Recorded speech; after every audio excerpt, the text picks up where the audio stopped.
الحمدللہ رب العالمین والصلاة والسلام علی سید الانبیاء والمرسلین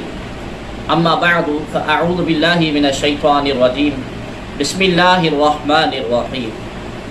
ناظرین و سامعین دی محتشم، السلام علیکم ورحمۃ اللہ وبرکاتہ۔ ناظرین محترم، گزشتہ کچھ دنوں میں ہم نے قرآن کریم کا تعارف اور قرآن کریم کے فضائل مختصراً عرض کیے تھے۔ آج ہم انشاءاللہ تبارک و تعالی قرآن حکیم کے مقاصد کے متعلق کچھ ہم حاضر ہوئے ہیں۔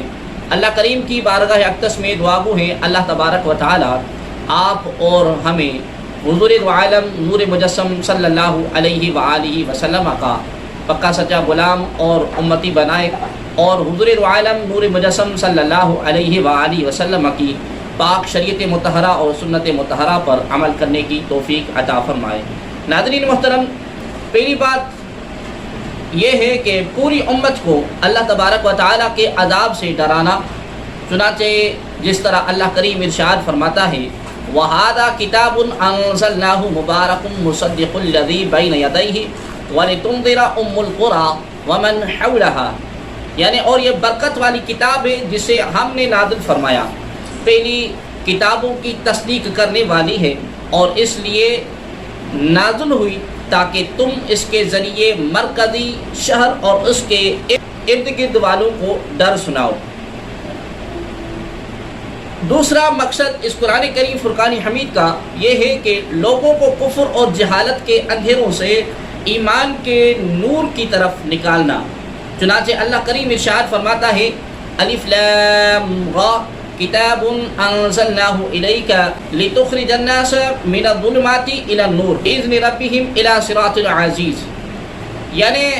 الف لام را یہ ایک کتاب ہے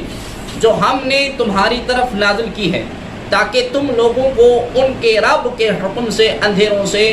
اجالے کی طرف، اس اللہ کے راستے کی طرف نکالو جو عزت والا سب خوبیوں والا ہے۔ اور تیسرا مقصد اس قرآن کریم فرقان حمید کا کیا ہے کہ لوگوں تک اللہ تبارک و تعالیٰ کے احکام پہنچانا اور ان کے اختلاف کا تصفیہ کرنا، چنانچہ اللہ کریم ارشاد فرماتا ہے وَأَنزَلْنَا إِلَيْكَ الذِّكْرَ لِتُبَيِّنَ لِلنَّاسِ مَا نُزِّلَ إِلَيْهِمْ وَلَعَلَّهُمْ يَتَفَكَّرُونَ، یعنی اور اے حبیب ہم نے تمہاری طرف یہ قرآن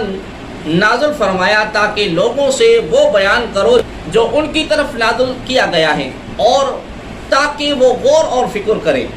اور ایک اور جگہ پر اللہ کریم ارشاد فرماتا ہے وَمَا أَنزَلْنَا عَلَيْكَ الْكِتَابَ إِلَّا لِتُبَيِّنَ لَهُمُ الَّذِي اخْتَلَفُوا فِيهِ وَهُدًى وَرَحْمَةً لِقَوْمٍ يُؤْمِنُونَ،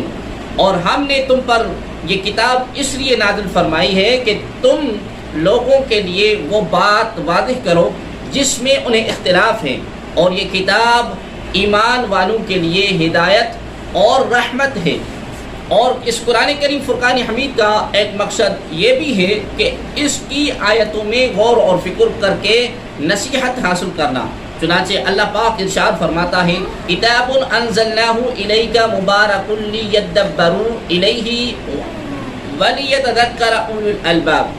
یعنی یہ قرآن ایک برکت والی کتاب ہے جو ہم نے تمہاری طرف نازل کی تاکہ لوگ اس کی آیتوں میں غور فکر کریں اور عقل مند نصیحت حاصل کریں۔